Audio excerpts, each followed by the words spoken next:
Hey friends, hello and welcome back to this YouTube channel. In today's another video tutorial, I'm going to share to you on how you can fix if the laptop keyboard is not working or typing on your window. So that means we cannot use our keyboard. So let's just use our mouse. Now make a right click at the start button. Select device manager in the list of options.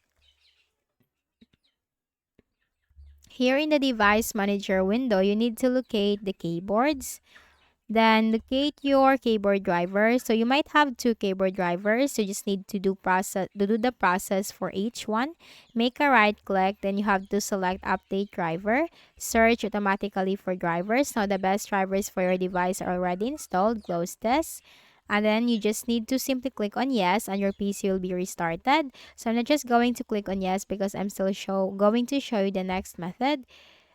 Then you can also do the next method. Make a right click on it, select update driver, browse my computer for drivers. Let me pick from a list of available drivers on my computer.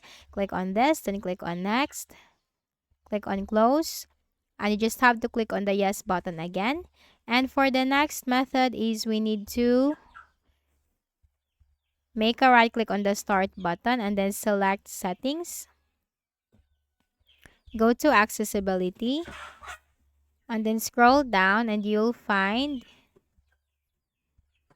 the keyboard. Click on that.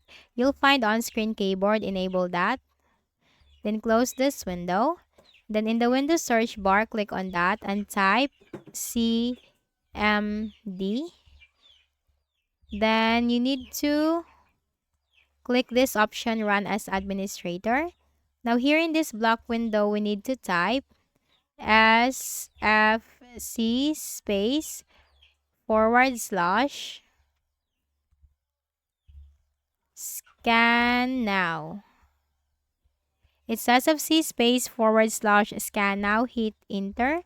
The verification process will start. So what this will do is that this will check and fix for all system corrupted files, which is a very helpful fix. And once done, close the window. Then press the Windows key on the on-screen keyboard. Then hit the power button and then click on the restart button. And we also need to update our Windows for the last method. So press the Windows key again. Then you have to go to settings, click on Windows Update, and click this button right here to check for updates and to make sure that you are in the latest version of your operating system. So that's it. I hope this video helped you. Kindly please do not forget to hit the like button and subscribe to our channel for more videos and tutorials like this. Thank you for watching.